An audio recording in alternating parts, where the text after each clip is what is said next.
بلوچستان میں دہشت گردوں کا نیٹ ورک توڑنے میں کامیابی ملی ہے، جس کی تفصیل جلد منظر عام پر لائی جائے گی۔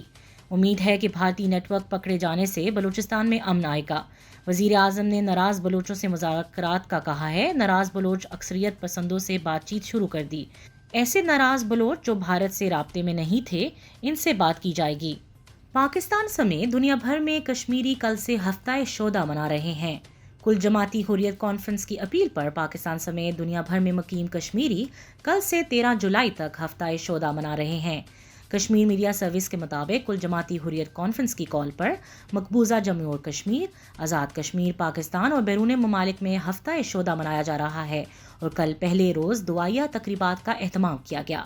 ہفتہ شودا کی دوسرے روز یعنی کہ آج مقبوضہ کشمیر سمیت دنیا بھر میں اجتماعی ریلیاں اور جلوس نکالے جائیں گے۔ اس موقع پر آزادی کے حق میں پلے کارڈز اور بینرز آویزاں کیے جائیں گے۔ حریت رہنما ریلیوں سے خطاب کریں گے۔ تیسرے روز یعنی جمعرات 8 جولائی کو شہید برہان وانی اور ساتھیوں کی یوم شہادت کو یوم مزاحمت کے طور پر منایا جائے گا اور برہان وانی کی آبائی قصبے ترال کی طرف مارچ کی جائے گی۔ مقبوضہ کشمیر میں 2 روزہ ہڑتال بھی کی جائے گی۔ اسی طرح ہفتہ شودا کی آخری دن 13 جولائی کو 1931 کے شودا کی یاد میں تاریخی یوم شودا بنایا جائے گا اور مزار شہدا نقشبندی صاحب سری نگر کی طرف مارچ کی جائے گی۔ سرکاری ملازمین کو تنخواہ ایڈوانس میں 16 جولائی کو دینے کا فیصلہ۔ وفاقی حکومت نے عید الاضحیٰ کے موقع پر سرکاری ملازمین کو جولائی کی تنخواہ 16 جولائی کو دینے کا فیصلہ کر لیا۔ وزارت خزانہ نے سرکاری ملازمین کو 16 جولائی کو تنخواہیں جاری کرنے کا نوٹیفیکیشن جاری کر دیا۔ وزارت خزانہ کے حکم نامے کے مطابق عید الاضحیٰ 21 یا 20 جولائی کو متوقع ہے، لہٰذا عید الاضحیٰ سے پہلے 16 جولائی کو ملازمین کو تنخواہوں کی ادائیگی کے انتظامات کیے جائیں۔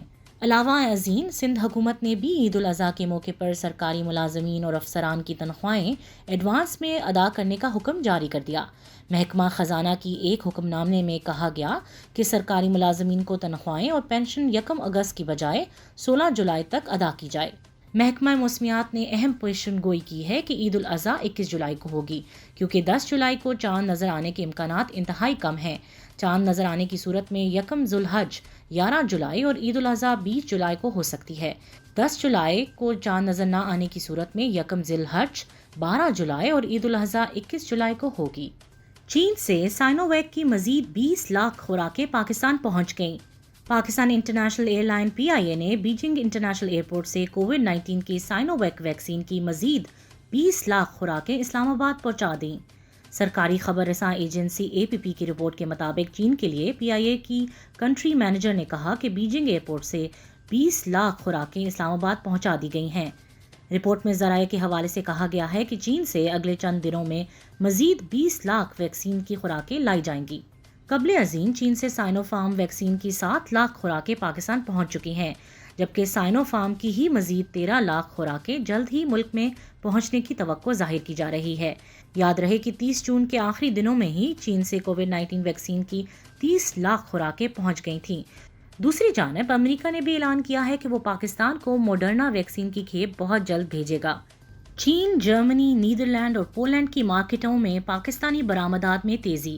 مشیر تجارت عبدالرزاق داؤد کا کہنا ہے کہ چین، جرمنی، نیدرلینڈ اور پولینڈ کی مارکیٹوں میں پاکستانی برآمدات میں تیزی آ گئی۔ گزشتہ مالی سال کے مقابلے میں برآمدات بڑھ کر $308 ملین تک پہنچ گئیں۔ تفصیلات کے مطابق مشیر تجارت عبدالرزاق داؤد نے سماجی رابطے کی ویب سائٹ ٹویٹر پر اپنے بیان میں کہا کہ پاکستانی برآمدات کی اہم تجارتی مارکیٹوں میں زبردست اضافہ ہوا۔ چین، جرمنی، نیدرلینڈ اور پولینڈ کی مارکیٹوں میں پاکستانی برآمدات میں تیزی دیکھی گئی۔ نارتھ فری زون کا افتتاح۔ گوادر میں تقریباً $1 ارب کی سرمایہ کاری متوقع۔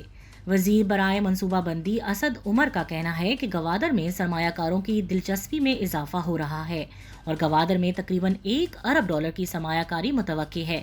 تفصیلات کے مطابق وزیر برائے منصوبہ بندی اسد عمر نے گوادر میں میڈیا نمائندگان سے بات چیت کرتے ہوئے کہا کہ گوادر میں نارتھ فری زون پہلے فیز سے 35 گنا بڑا انڈسٹریل زون ہے، جس کا افتتاح وزیر اعظم نے کیا ہے، جس سے ظاہر ہوتا ہے کہ گوادر میں سرمایہ کاروں کی دلچسپی میں اضافہ ہو رہا ہے۔ تقریباً $1 ارب کی سرمایہ کاری متوقع ہے۔ چینی سرمایہ کاروں نے ویڈیو لنک پر وزیر اعظم سے پاکستان میں سرمایہ کاری سے متعلق بات کی ہے۔ بلوچستان کے لیے وزیر اعظم کی ہدایت پر ترقیاتی کام تیزی سے جاری ہیں۔